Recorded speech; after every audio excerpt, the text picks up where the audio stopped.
today we will discuss from here like cross filter direction. So after that, we will also discuss the data modeling.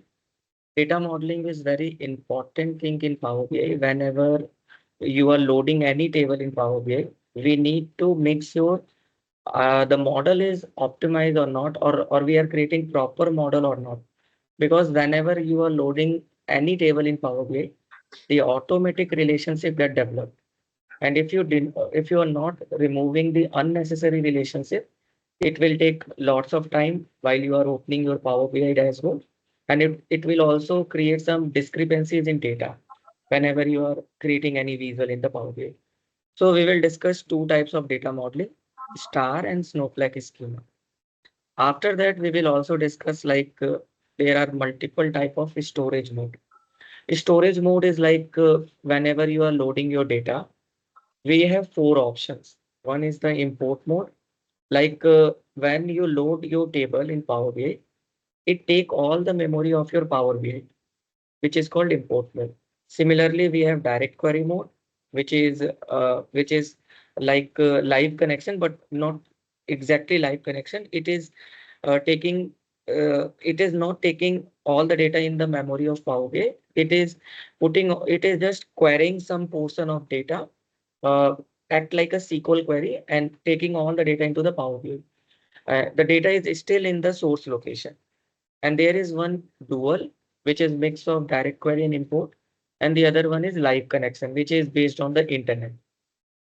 After that, we will also discuss how many type of refresh available in Power BI and the parameter. Parameter is very important whenever you are trying to filter your data or trying to make a dynamic visual in Power BI. We can use parameter. And after that, we will also discuss row level security. This is whenever you want to apply security on your data, when you want to show some category of data to some particular user only, then we can use row level security. So these topics we will discuss here. And before that, I will also discuss this navigation part. Like I have shared this dashboard, but I will show how to create this navigation. So when you press Control button and click on this filter, this navigation will open. So we will create this navigation bar. And if you click on this arrow, it will close like this. So we will create first this. So I'm using a new page. I'm using a new page. Here you have to go to the insert option and then you have to go to the save. You have to click on this rectangle and make like this. You have to make like this. Now, there is some other things like some icons were there. If you see here, these are icons. These are icons. So I am inserting these icons also. So you have to go to the insert and click on this image. If you click on this image, you have to go to the location where you have placed everything like all the images. So this is the folder Adventure Works image. Here we have all the images. So you can see there are two colors of image. One is the blue color and one is the white colors. So first of all, I am putting here the filter. I am putting this filter icon only. So now let me resize it. So you can resize it and let me zoom it. Please. So I'm just putting one image only. You will understand and how then you will prepare whole things.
Now I am creating another navigation, like I'm copying this and pasting it again and making this a bigger size like this. And I'm putting a symbol like arrow. So I'm in the save in the button, there is a left arrow. Just using here. Also, I am changing the color in the format pane. In the button style, there is a icon. I'm changing it to white color. Okay. Sorry, white color. Now, if you see here, the button in the button style, there is a default style.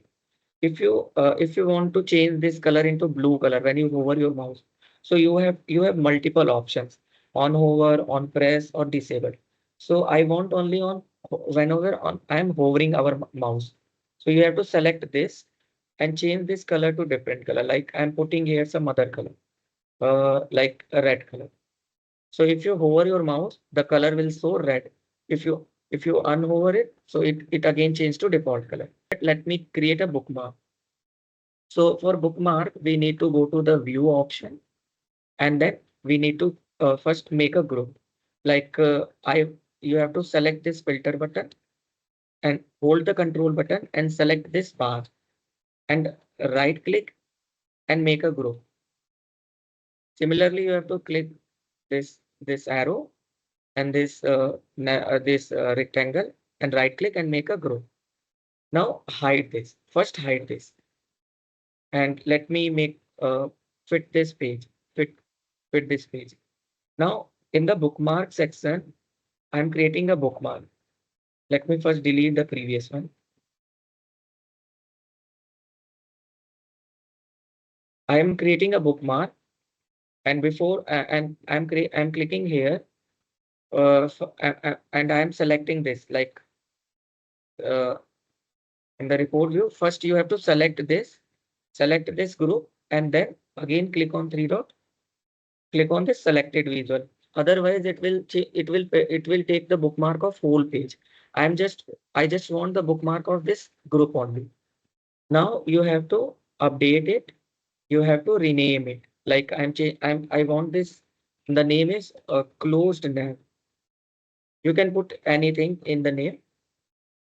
Similarly, you have to okay. One thing I have done wrong. You have to select both of this. You have to hold the button and select both of this in the selection pane. And I am just updating it. Now, similarly, you have to click outside, hide this group one, and show this group two, and place it as a exact location. And then again select it and create a new bookmark and click on three dot, click on selected visual and then rename it like open nav, enter. Now what will happen if you click on this closed nav? So it will show this one, but there is some issue. Let me check. Again, I'm clicking this group one, group two. Uh, I show this group one and select this group two. And again, I'm clicking here, update it. And then I am clicking outside. If you click on open nav, it is showing this open nav. If you click on close nav, it is showing the close nav. Now it is working fine. Now what you have to do, you have to control this by clicking on this filter button. So you have to click on this filter button, go to the format pane, enable the action and choose the bookmark here. And here, if you click on this filter, it will open. So click on the open nav. And if you hold the control button and click on this filter, this will open. Now, if you want to control this arrow, you have to select this arrow, enable the action button, again choose the bookmark, and now you have to click here, close nav. Now, if you hold the control button and click on this, so it will close. If you again click on this, it will open. Now I'm coming to the topic which we have to discuss today. So first we will discuss the cross filter direction. So cross filter direction is available whenever you are creating a relationship. And there are two type of this cross filter. One is the single and the next one is both. So the basic meaning of cross filter direction, it determines how your data will filter. Basically, the data is filtering from dimension table to fact table. So let me open the data pane. And if you see here, the customer is our dimension table. Let me go to the table. If you click here in the customer pane, this is our dimension table, which have two columns, customer ID and customer name. And the order fact is our fact table. Fact table means these having some numerical data. And the dimension table means they having some descriptive attributes. So whenever you are applying a relationship, the filter will work from dimension table to fact table. So let me develop a relationship in the data model. So in a data model, you can see there are multiple tables. So I have to make a relationship with this customer ID to this customer ID. So I just drag it and drop it here. So you can see here the cross filter direction is for single. So let me first choose a single and then save it. So if you save this, you can see the arrow is showing here. This is the dimension table. The arrow is showing here, moving from dimension to fact. This arrow is the cross filter direction arrow. Now, what is happening here? If you go here in a Power BI and if you create some visuals, let me create a table view, a table view. And in the table view, I'm putting some column of customer. I'm putting customer name and I'm putting some column of order table. So this order ID and this amount. Now I'm creating some slicers, like one slicer where I'm putting a column of customer, this customer. Let me put here customer name. Similarly, I'm creating another slicer and I'm putting here order ID, order ID. Now, see here, if I'm clicking anything from the customer table like Alice, you can see this order ID and this filter, this matrix, this table, both are getting filtered. If I'm clicking another thing, both values are getting filtered. So what is happening here? You can see the customer name is coming from the dimension table and the order ID and this matrix having both like customer ID, customer table columns and having some order table column. So both are getting filtered. But if you click here, if you click the order ID, you can see this customer name is not getting filtered because the you are filtering in the fact table, which is not moving to the dimension table.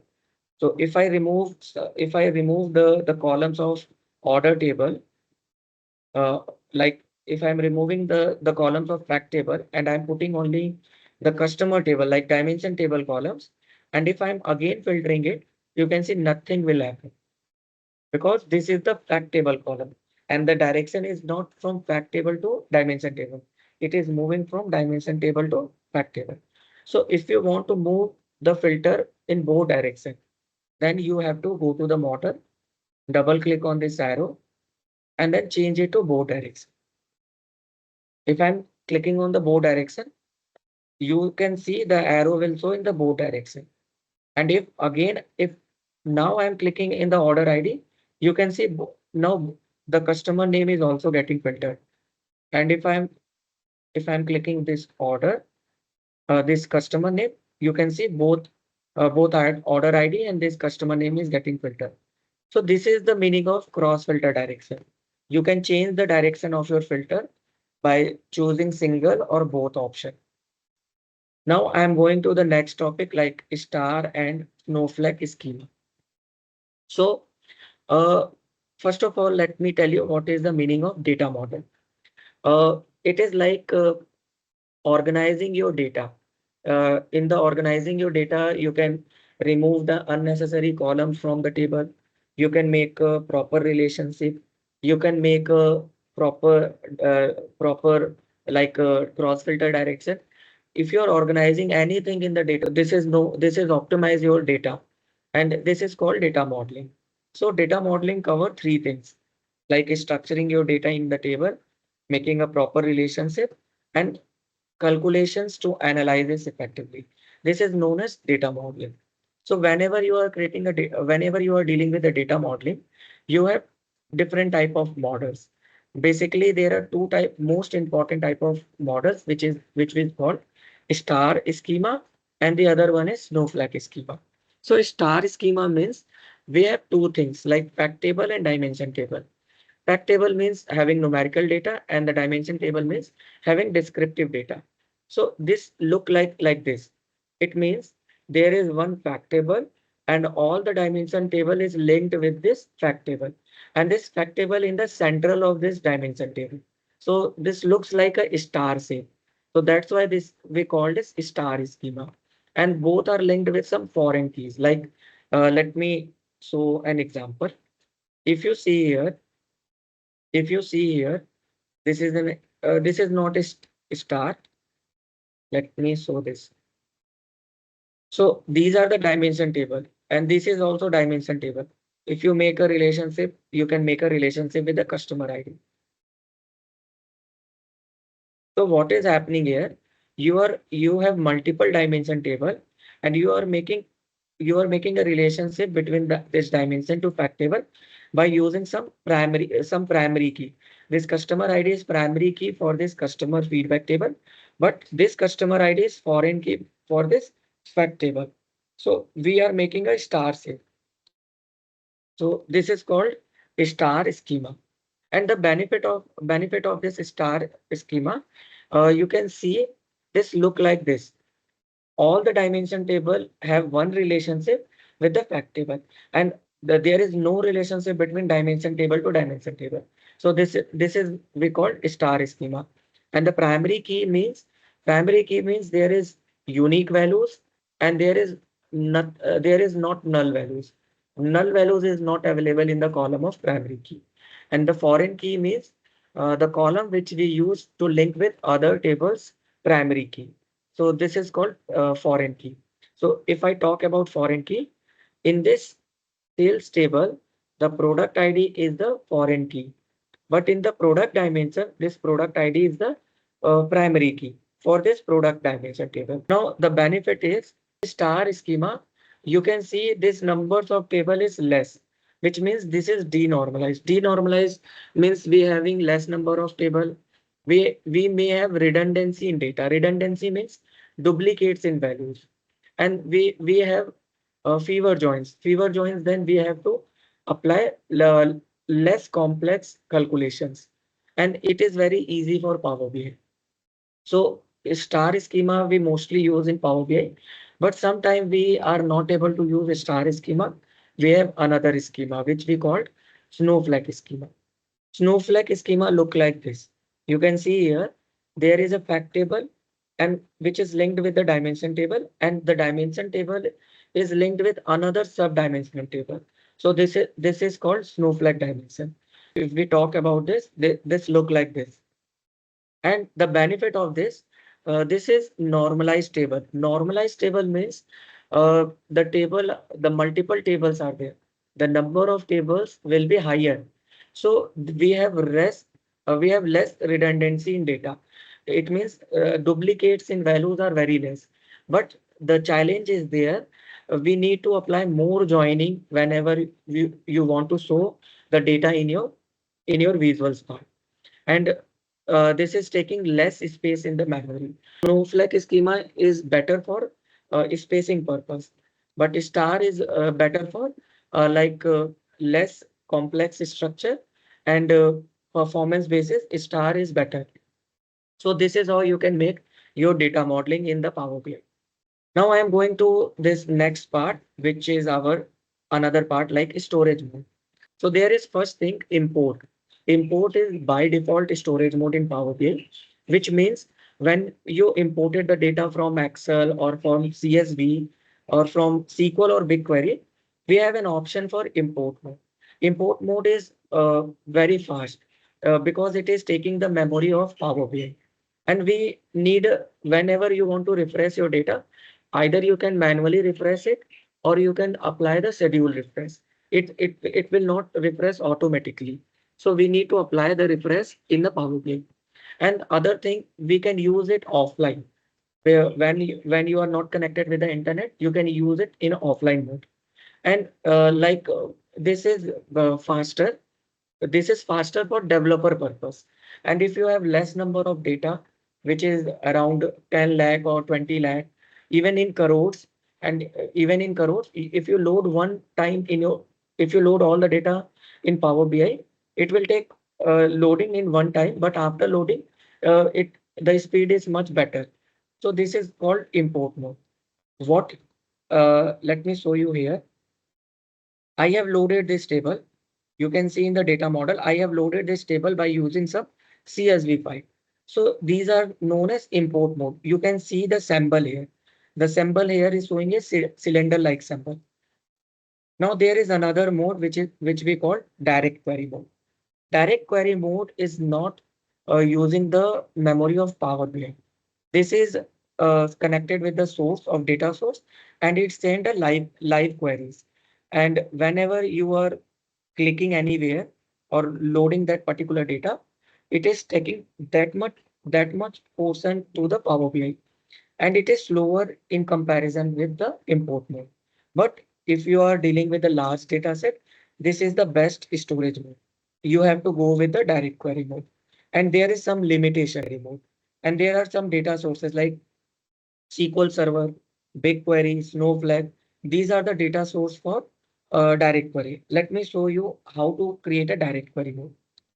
So I have an account in Google account. So I have just created here for practice purpose.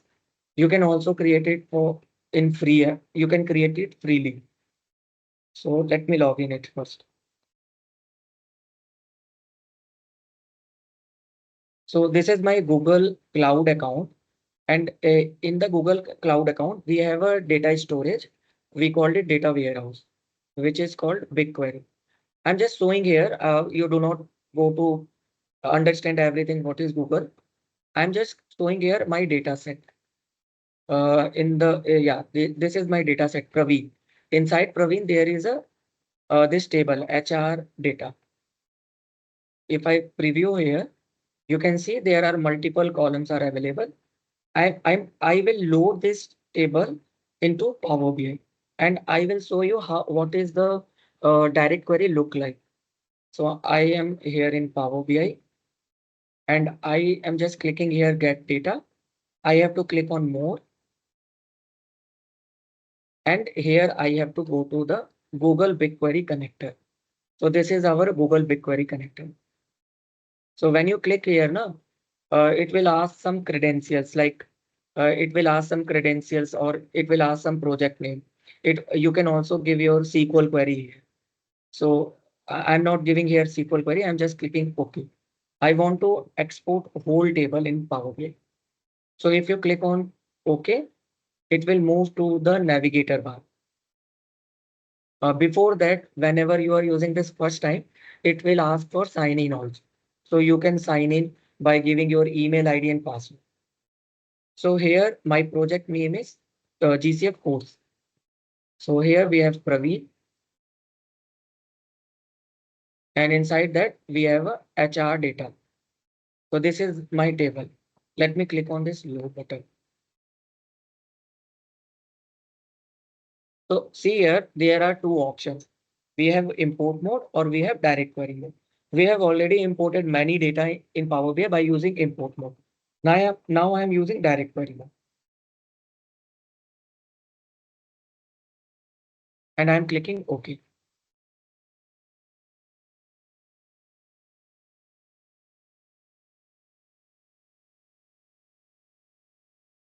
Now, if I go in the model view, you can see the difference. You can see the difference. The symbol is here. This symbol is showing arrow and up arrow and down arrow, and the blue color is showing. This means this is connected with the direct query, and this is the symbol of import mode. So this is our second type of data storage mode. If you have millions of data, or we can say trillions of data, you have to go with this direct query. If you have less number of data, you have to follow this import mode. Now there is another. another thing we have dual mode.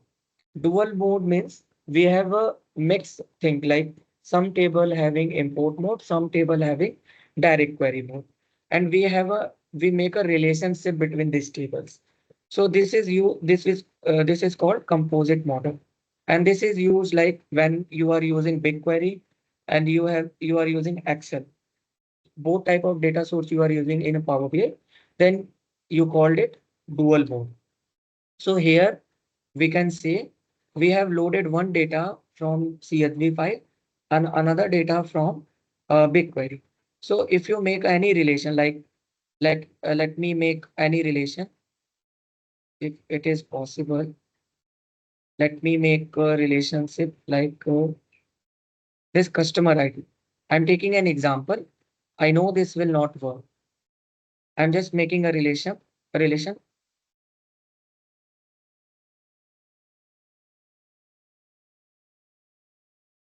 Okay, I know this will not work because this customer ID has different value and this employee ID has different value. So there is no matching value. So this relationship will not work, but I'm just making a relationship. So see here, I have created a relationship between this import mode table and the direct query model. So we called it composite mode. And one more thing is available. If you click on this direct query, and there is an advanced option. You can go here, you can change it to the dual mode. You can change it to the dual mode or import mode. So the thing is available here. If you loaded the data in direct query, you have an option to go to the import mode. But the data is in import mode now. You cannot go to the direct query. See here, the advanced option is not showing here. So, you cannot go from import to direct query mode, but you can go from direct query to import mode. That we have this last option, live connection. Live connection is working based on internet. Direct query is also working based on internet, but live connection required more higher speed of internet. So this is working when we want to the data should be controlled by the server. We do not have any control in our data. We cannot even check the count of our data, or we cannot do unpivot or pivot in our data. But this live connection have limited sources. There is one source which is called SQL Server Analysis Services. And there is another source like Power BI dataset. And there is Power BI data flow and then Azure Analysis Services. Only four sources are available where we can make a live connection. I will show one connection uh, where we can make a live connection. So let me first open Power BI services. Power BI services.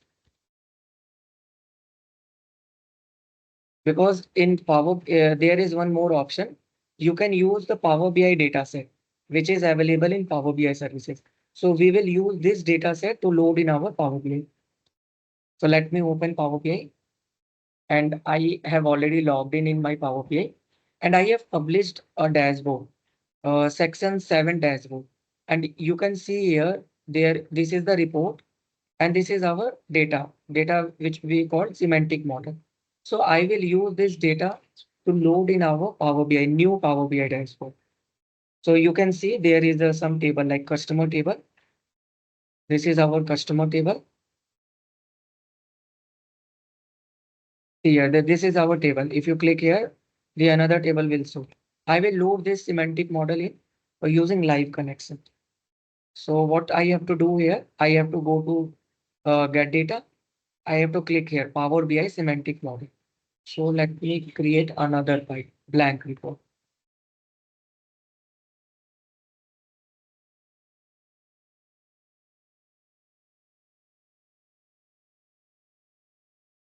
Now let me click again this Power BI semantic model.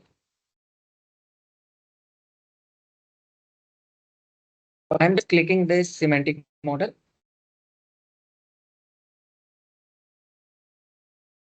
Okay, and then connect. Okay, you can see the data is loading. So it will take some time. It is based on internet only. See here, all the tables get loaded into this Power BI. but this is not from the CSV file.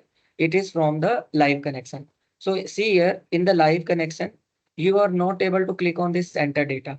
You are not able to go to the transform data. See here, these all options are not enabled.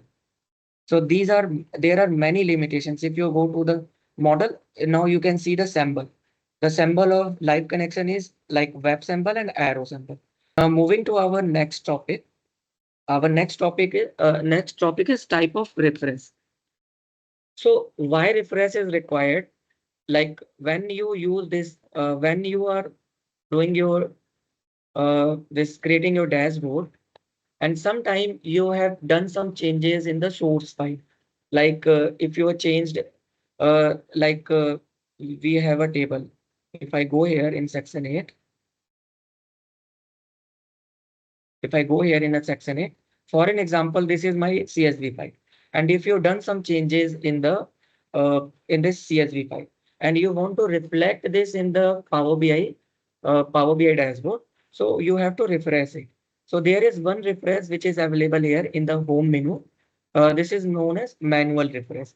If you click on this refresh, it will refresh all the data and show you the latest value.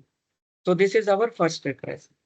Second refresh is available in Power BI services, which we call schedule refresh. So if you have to go to your workspace, if you go here in the workspace, you have to go to here in the semantic model. You have to go to this three dot, and there we have setting option. You have to go to the setting option. Here you have a refresh button. You can put here your timing, like you can put here your timing, like uh, you whenever you have a pro account, subscription, you can put 8 refreshes in a day. But when you have premium subscription, you can put 48 refreshes in a day. It means in a half hour of duration, you can put your refresh. So as we are using free account, we don't have this option enabled. So this is called scheduled refresh. And another we have another refresh which we call incremental refresh. Incremental refresh is a different topic. I will discuss this in a later session, but I will give you an idea. Like for an example, we have a data. Let me take an example here. Let me open a notepad plus plus. We have a data and we have lots of year, like we have a data from 1994 to 1994 to till 2025. This much of data we have. But whenever you loading this data na, and whenever you are refreshing this data, the whole data is getting refreshed. So the client is saying that we want to refresh only this 1 year of data. We don't want to refresh from 1994 to 2024. We want to refresh only this 2025 data. And also I don't want to load whole data. I want to load data from 2000 to 2025, and I want to refresh this only 2025 data. So this is our refresh year data, and from 2000 to 2025, I want to load this data in our Power BI. And this like 1994 to 1990, 1994 to 1919, this data I don't want to load, not want to load in Power BI. So in this case, you have to use incremental refresh. Incremental refresh is only available in premium subscription. We are not able to use this is in our normal user. So what will happen when you are using this thing? So you have to just go here in the data model. You have to right click here. Here you can see this incremental refresh. And before the incremental refresh, you have to go to the transform data. You have to apply some parameters. So the parameter is showing like you have to give your start date and you have to give your end date. I will not go deep down. I'm just saying here, this is the process. You have to create a parameter. You have to apply filter on your Power Query editor, and then you have to use this incremental refresh. So this is how you can apply the incremental refresh. So then you can refresh only 1 year of data, but in your Power BI, you have a 5 year of data. These much data will not loaded in your Power BI. So this is called incremental refresh. Now there is another topic, parameter. This is very important topic in Power BI. Why I'm saying this is very important? Because sometime in Power BI, you have to control your filter or you have to make your visual dynamic. Then parameter playing is very important. Parameter is like you are giving your own input. You are giving user to give the input, and based on this input, you can do lots of action. So this is called parameter. So let me show where parameter is available. In Power BI, we have two places where parameters are available. One is available in Power Query Editor and another is available in Power BI Desktop, basically model view. So what you have to do, you have to go to this transform data. You have to go to here transform data. And if you see here, we have multiple columns. So let me put this order date. See here, the data type is in this integer whole number. Let me convert it into the date. So if I'm changing it to date, it will change it into the date format. Now I want to extract the year from this particular order date. So I'm going here, add column in the date, year. I'm just extracting the year. So you can see here, there are years available 2016 to 2019. Now, if you want to filter the data, you have to just click on this 2016. Now your data is filtered based on this 2016. Only 2016 data is available here. If you click on 2017, only 2017 data is available here. So this is how filter is working. Now I want to do this filtering based on the parameter. So let me first clear this. I clear this data. Whole data is available here. So for filter, you have to go here in home. Here you have a manage parameter.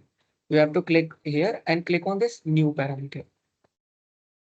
So in the new parameter, you have to give your name, like I am giving here, new filter one. In the description, you can put or you can left it. And here you have to give the type of the value which you are giving as a user input. So I am putting here any and suggested value. You have three types of value here. Either you can put any value, either you can give the list of value in the parameter, or you can use any table in your parameter. Firstly, I will use any value. And currently I am giving here, current value should be 2016.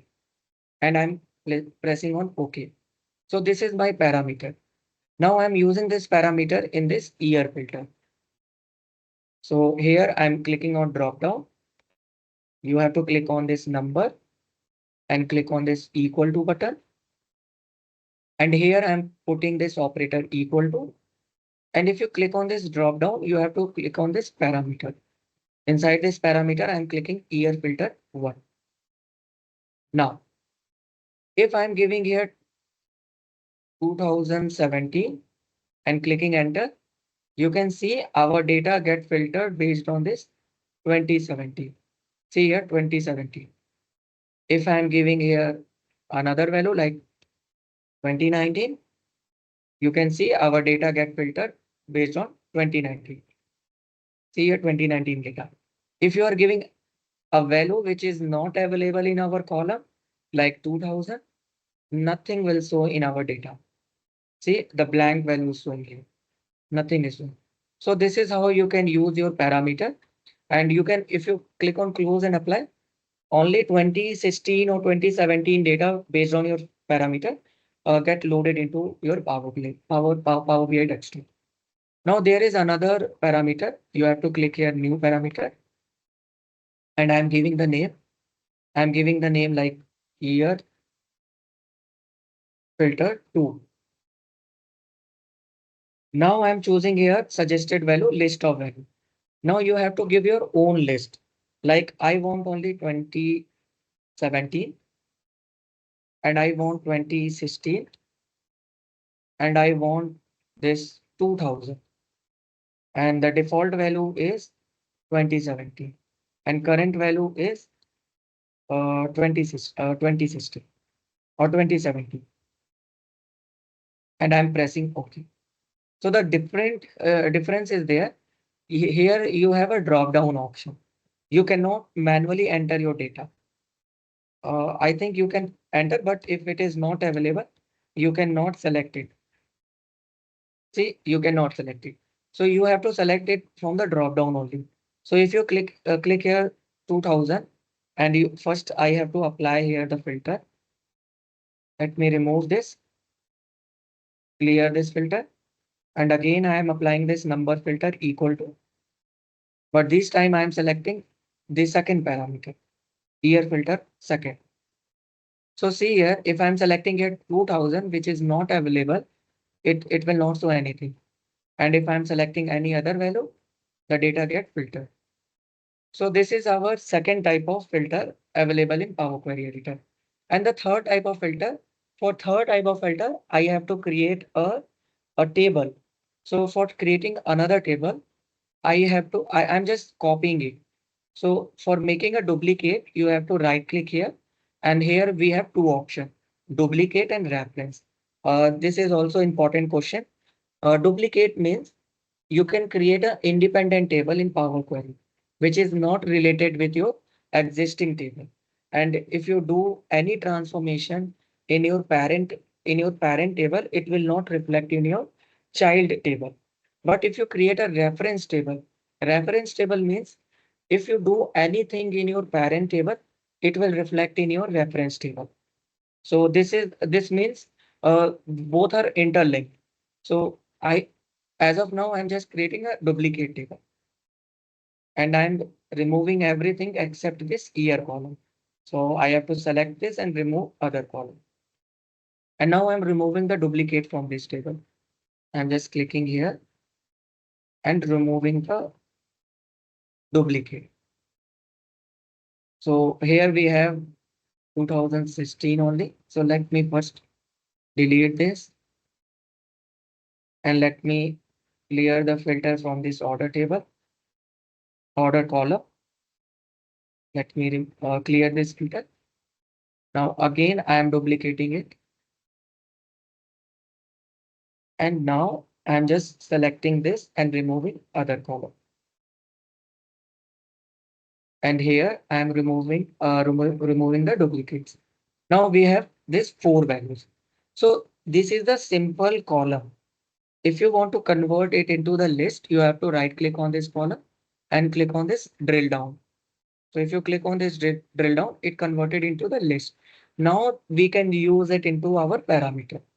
So I'm going to this home button and clicking on this new parameter. And I'm giving here year filter 3. And this time I'm selecting this query option. And now you can use this particular order second. And I'm selecting the current value 2016.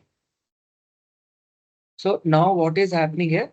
It is taking the value from this particular list. If you want to add another list, you can go to this, you can add another values, or if you give a filter from here, you can use this parameter to our this order to filter this thing. So this is how you can use parameter of Power Query Editor. And I'm just giving you one example. Okay. Is there any doubt? No, Praveen, it's good, but it's better to list out the topics which we have whenever you are circulating the video. You Mhm. please mention the topics which we have covered in a day. I mean, the parameter is very key factor in the Power BI. Yeah. So that will be the dynamic function where we can control entire data, right? So that's Mhm. how even the star and Snowflake's concept and normalization, denormalization. Just mention the topic names. I mean, later we can whenever we are referring, that will be easier to us to check in the videos. Yeah, Either they can, I mean, we can refer in some other videos also. I mean, if they want to cross check some detailed functionality on it. So yeah, yeah. send me the text, I mean, topics covered today whenever you are circulating the video. So Okay. that will be easier for them. Actually, Shashi and Divya is not being part of the live practices, right? I mean to say, Yeah. they are not being connected to the data, so that would Mm, be difficult to them to understand right now the mm, today concepts, since it is completely data driven concepts yeah. today. Yeah. So that's the case. Yeah, Yeah. I will share in whenever I'm Topics, publishing the just dashboard. topic name. Yeah, yeah. Just topic names. Whenever you are And sharing the video, yeah, just copy. And 3 4 days we have done the class, right? I mean, earlier folders also keep a note of index kind of thing. I mean, today yeah, covered these things in these videos like that. So that yeah, will be easy for us to refer in future. Yeah. yeah, yeah. I will do it. So I just give you one example and one use case of parameter. Sometime whenever you are working in your organization, they will ask you to control your data, control your source based on the parameter. Like they have some different environments, some production environment, some development environment. So you can also do this by using the parameter. What you have to just do, you have to go to the advanced editor. You have to change this source to give here the parameter. Instead of giving it the fixed location, you can give the parameter here. And inside the parameter, you can give your the file name or you can give the dropdown. So you can do this later, but this is the use cases and we can do multiple things by using this parameter. Now, this is our first example of parameter, which is available in Power Query Editor. Now So I'm you mean going, to say by using the parameter, we can even switch the data? yeah, we can switch the data from production to dev, and we can Hmm. also use this into our Power BI services. If you go here now Great, in great. the Power BI services, if you go here in the gateway, I have clicked on setting button. Okay. So Hmm. the semantic model setting button. Let me show you it again. You have to, when you publish your dashboard, na, the two things available. One is the semantic model and another one is the report. So if you click on this three dot of semantic model, you have to go to the here setting. If you go here, the parameter section is available. If you created any parameter in Power Query Editor and used in the advanced query editor, it will reflect here. So if you click on the prod now, whole data switch to the production location. Okay, Okay. okay. Yeah. Got it. So this is how we can use parameter. Now Yeah. I'm going to create some dynamic visual by using parameter, which is available in Power BI desktop. Now, So what how much time does it take, Praveen? uh, I will cover only this for 5 minutes. I Yeah. will not Okay. cover a row level security because it will be the take Yeah. lots of time. Okay. Yeah. Yeah. So here I'm there in the model view. If you go here in the model view, you have this new parameter is available. There are two types of parameter available, numeric value and the field available. So when you are using numeric range, when you want to check the scenarios, like you have a line chart or you have some column charts, you want to increase that value by 10% or 20%, and you want to show that value into the line chart, then you use numeric range. But in the field is useful whenever you want to use multiple measures or multiple columns as a slicer, and that multiple columns you are using in a visual, like in a y-axis. If you change this if you want to change this whole y-axis, you can use the field option. Let me show you an example. For an example, I have created this line chart, and before line chart, let me create a measure. I think I have created some measures. Okay, I haven't created. I'm just clicking here three dot and new measures. Here I'm creating this measure. The first measure name is sale, and I'm just using some function. I will teach you what is the meaning of sale. It is just summing all the values of this sale column. So this is our first measure. Similarly, I will create for profit and discount also. Uh, Measure.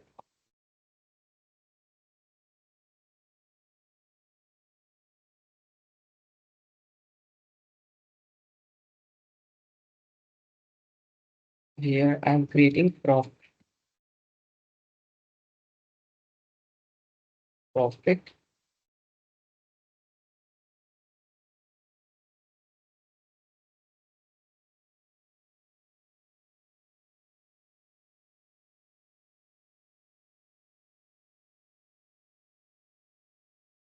And another measure I am creating, which I will use in dynamic visual. Discount measure.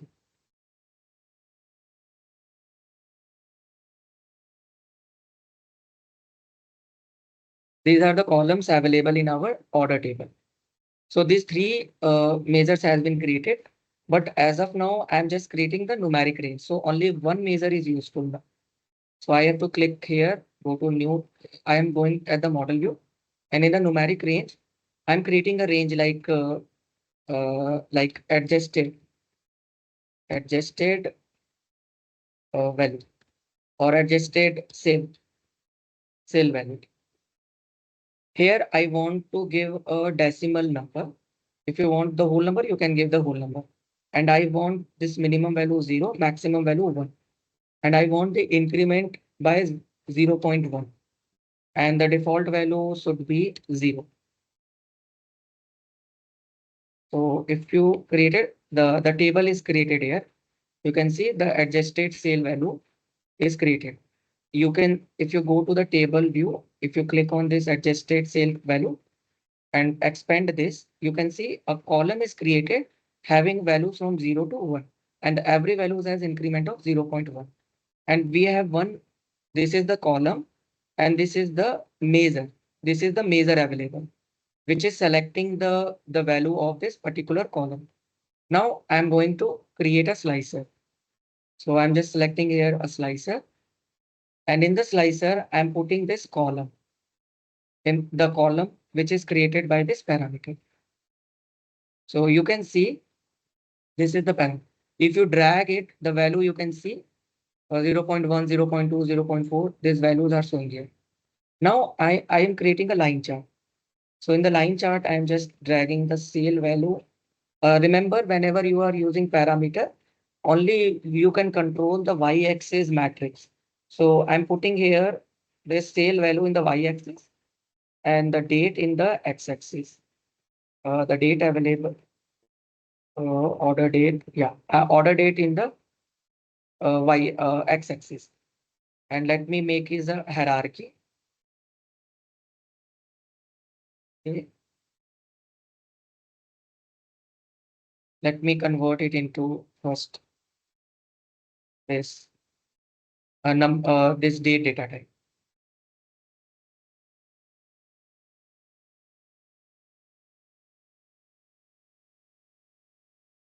Okay. Now I'm again dragging this order date into x-axis. And here I'm just using this hierarchy only. So I think I have created this. Let me put it to the line chart. See here, this is my line chart, which is the exact sale amount. Now I want to create a measure which is changing based on this adjusted value. So what I have to do, I have to just click on this new measure. I will do a simple calculation here. Adjusted sale. This is the simple math only. I'm just putting here this total sale. I think sale. This is my previous measure. This is my sales measure. Now I'm just multiplying it, and here I'm giving 1 plus adjusted value. So it will work like if you choose any value, it get add with 1 and multiply with your sale value. So it act like a percentage. If you use 0.1, it means it is 10% increase, 110% of sales value. You are increasing the percentage by dragging this adjusted value. Now I'm using this cell, adjusted cell into this y-axis. Okay. Now what is happening? If you put here 0, both line are overlapping. Adjusted line is overlapping to the cell value. If you increasing here, you can see the value is changing. See here, you can dynamically creating this by using the parameter. This is called, we are dynamically controlling our line chart. So what is the meaning of this line chart? It means whenever you are increasing 90% of your sale amount, how the line chart will show. So this is how you can use the numeric value. Now there is another visual. I'm just copying it. I'm just copying it and pasting it here. Another page. And I'm also copying this slicer into this another page. I'm do not syncing it. Now what I'm doing here, I'm going to model view. And now is this time I'm creating field parameter. So in the field parameter, you have to give your name. Let me give the name field para. And in the order table, I'm choosing this measure like discount, profit, sale. These three measures I'm using as a dynamic y-axis. So this time also, if you go here in the table view, you can see a table is created. A table is created, the field para. If you click here, you can see that some DAX is written here. I will tell this, you can change this name also. If you want to change this name, you can remove it. So this is the DAX. There is three columns are available. So now what I am doing here, you have to go here in the new page. In the new page, I am just removing this y-axis and I am putting here field parameter in the y-axis. Okay. And in the slicer, I have created one slicer. In the slicer, I am using this field parameter column. This is the column. Now, what is happening? If you select this discount now, you can see in the y-axis on the discount values are showing. And in the x-axis, you can see the year column. If you want to see profit, if you click here, the profit is showing based on the year. If you click on this sales, you can change this y-axis. So this time you are using the parameter, field parameter by switching the y-axis. You are using 3 dimension in the y-axis. So you do not have to create 3 visuals. You are using one visual and reusing this one visual by using this parameter. So this is how you can create a dynamic visual. So is there any doubt?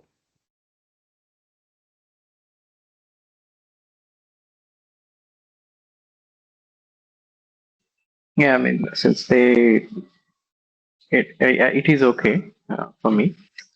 Yeah, they have the practical knowledge and they can understand basically. Okay. So the dashboard I have shared now, the adventure work. Here you have to do these things like there is a line chart in the page number. This I think in the next page there is a line chart. If you create that line chart, there you can use this parameter. You can practice for parameter. Based on the discount or based on the profit, based on the sale, that might get dynamically changed, right? So that's the parameter. Yeah. Only one thing is remember, you can only control y-axis. You cannot control x-axis. Yeah, yeah, yeah.